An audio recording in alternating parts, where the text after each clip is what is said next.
Hey, Bobby Manning here. Welcome to the Garden Report in Finally. Philadelphia. Josue Pavon. We're going to break this one down. A thriller among many this season. This one didn't go to overtime. Felt like somehow, it did. But yeah, you're right.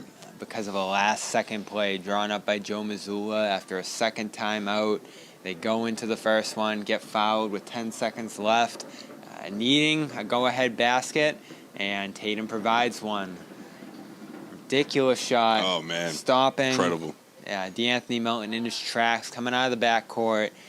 Marcus Smart provides the handoff, and Tatum delivers a massive shot, one of his bigger ones we've seen him hit. Right. He has a good track record in those late game-tying, go-ahead situations. This one gives the Celtics that three-point cushion. Sixers have a few seconds left to spare, and Joel Embiid just too late on that heat. That was ridiculous, though. Man, you got to give him props for that. I thought it was funny how he said the story of my life. I mean, Sixers fans, I mean, they'll take that as however they please, but what a shot. That's an incredible shot for him to make.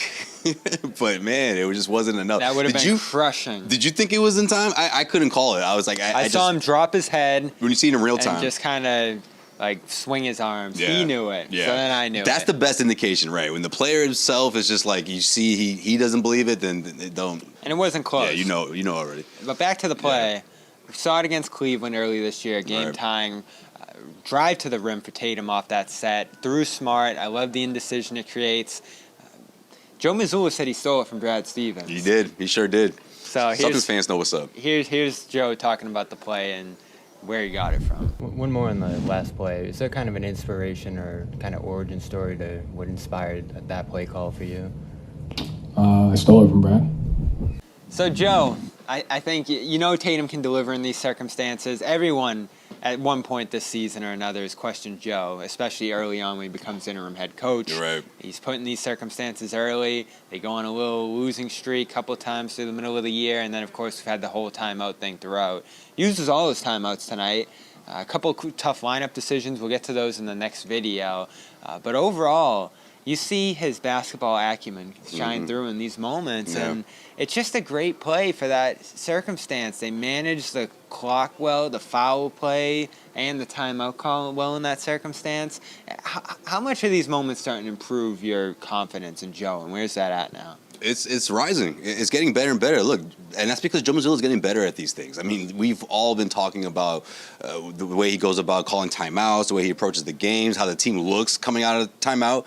And right now, he's checked all the boxes in terms of improving every single one. And I think it's huge. It's great because we know how talented this roster is. We know how deep it is. We've seen levels of that. But seeing Joe Mazzulla improve as a coach and calling those shots, it's something that we've been looking forward to. And I think he's done it in a big way. And it's no surprise as to why he's officially the head coach. He got the title, interim label taken off, and it's because of doing things like this. I mean, coming up with that play. I also thought that he did a good job of just calling good timeouts when the Celtics really needed it. I mean, this crowd can really get going, as we both, saw for ourselves, and I think that it took a lot of practice and him having to feel out the situations, feel out his players. I think all of that is we have to give him credit in that regard, but I also think that he's improved because he's paying attention, when to call these timeouts, and especially when the Celtics were in the bonus, because that really crushed them in this one. I mean, that's why I feel like the Sixers hung around the way they did, and obviously Joel Embiid getting to the free throw line had a whole lot to do with that, but finding ways to win, finding new ways to win, that's just been the story of this Celtics team throughout this season, and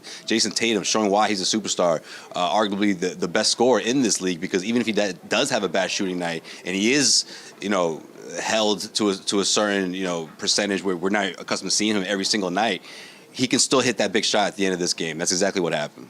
Well, we'll get back to some of the decision-making late from Mazzulla in our next video, but let's stick with the players, Brown and Tatum specifically in this game. Yeah, Brown huge. tried to set a tone throughout by getting downhill, taking tough shots. He had that late turnover, though, that you hated, throwing it away to Harden as the 76ers made up a 10-point deficit late. They hit a few shots, put themselves in position to go ahead, and you just have that brutal shot by Tatum after 4 free throws tied it for Philadelphia. Shot clock running down. They ended up in that circumstance a few times late. The offense grew stagnant. We can get into some of the lineup decisions out there, but I do think the late offensive stagnancy goes back to Brown Yeah. not moving the ball as well in this game, and Tatum getting caught on a few possessions late as well. And that's where that great ending got set up, is the fact that the Celtics did blow a 10-point lead down the stretch there. Well, yeah, I mean, look, the Sixers are going to make you pay for that, especially Joel Embiid. I mean, Tobias Harris hit some big shots as well. But, like, that's all they needed was those little slip-ups. And, yeah, I mean, that was a huge turnover, I mean, for Jalen. I mean, for the fact that they got it down the way they did, Celtics had a 10-point lead at that point, you know, and you saw what that did, just that one turnover. But I just think that's a reminder of what the margin of error is, regardless of what the momentum is throughout the game, right? Against a team like Philly, you can't give them those kind of opportunities because Joel Embiid is going to make you pay for that. And, yeah, he's got to be more careful. But without Jalen's offense overall, I don't think the Celtics are in this situation at the end of that fourth quarter, right? I mean, he really got cooking, just attacking the rim, getting to the, getting the buckets that he wants, and just being aggressive, as Doc Rivers put it after this game. Just as good in terms of what Tatum can do. Jalen can do those same things when he's feeling it, when he's really going offensively. Yeah, and we'll nitpick this game. It's against a great team. You end with a win. They easily could have been a loss. Right, and they were winning before this game. You know, like they were really feeling themselves going into this one. Yeah, they go on that 43-18 run into the second half. So they turned this game around in a massive way. It looked like they were about to put it away, and a few late game issues creep in there. So that's where you're going to nitpick this one and say, all right, that's what we would have been looking at if that Embiid shot went in, or they didn't get that last possession to go, or any other way that this game could have swung. But they do enough, and more often than not this year, they've put themselves in positions to win, despite being able to go back and second-guess a few moments throughout the game. And you certainly could do that in a game like this.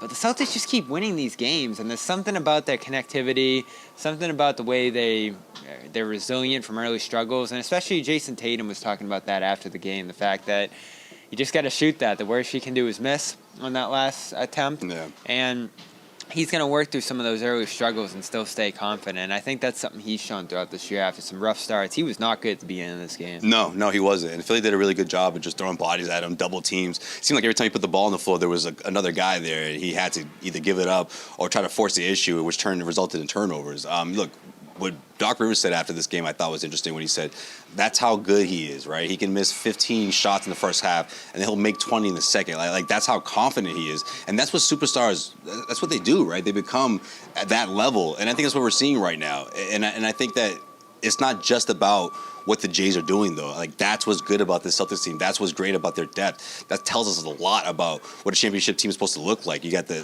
veteran in Al Horford, who I thought had a really good game in this one. 3 consecutive three-pointers. I think that really started things off for the Celtics to regain momentum and just take control. And it all started with Al making stops at the rim. Look, Grant Williams, he had a lot of theatrics out there. He wasn't great on offense, but he was doing a lot of the dirty work, whether it's stopping guys at the rim, grabbing offensive rebounds, creating second-chance opportunities. I mean, I like to see him just settle down with the arguing with the referees and all that, which we've been talking about. But for the most part, he played a part in this game. And then Derek White setting the table. Malcolm Brogdon wasn't great compared to what we saw in Indy, but there's Derek White filling in that role. So again, like it's the other guys as well. But it's great to see its Celtics team can rely on Jayson Tatum regardless of how he's shooting to hit that big shot, and he's not afraid to take that shot. And you have someone like Marcus Smart who made that terrific pass. I mean, that bounce pass, that's not easy. So I just think everyone knowing their roles and putting it together against a team like Philadelphia 76ers that were scorching hot coming into this game,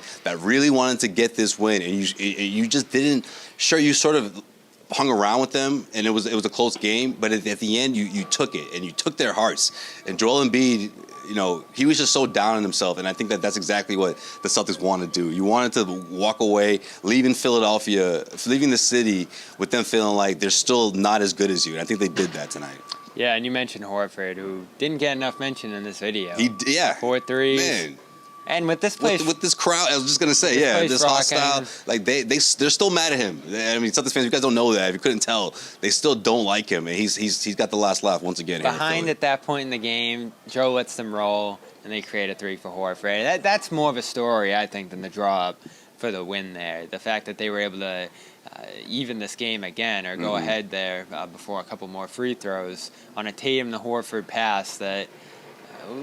Easy to do in the flow of a game, but late with this place shaking and rocking after Embiid just put him ahead, harder to do, and that really was the critical play that set the table for the game winner, which, of course, inspired by Brad Stevens, watching somewhere, probably back in Boston tonight, smiling with Joe Mazzulla now officially the head coach of this team, making a big statement tonight. We will get into some of the lineup decisions and rotation decisions that will challenge him down the stretch of the season, even after this win here tonight.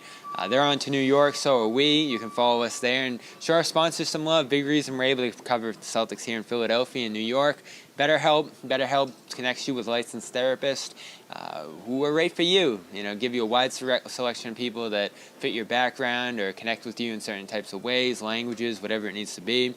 And you can go there and get 10% off your first month by going to betterhelp.com/garden therapy. Important. Yeah, even if you're not feeling wrong, it can be good to check in and take care of whatever needs to be taken care of there. Absolutely. Just talk to someone.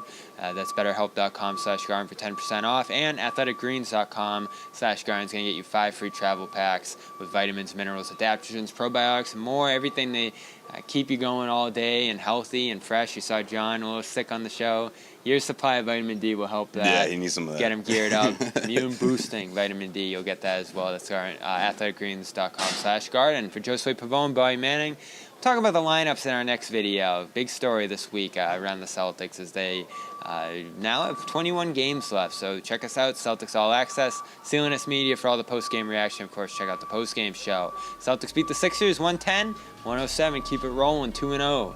The All-Star break. I'm Bobby Manning, CLNS Media. This has been the Garden Report.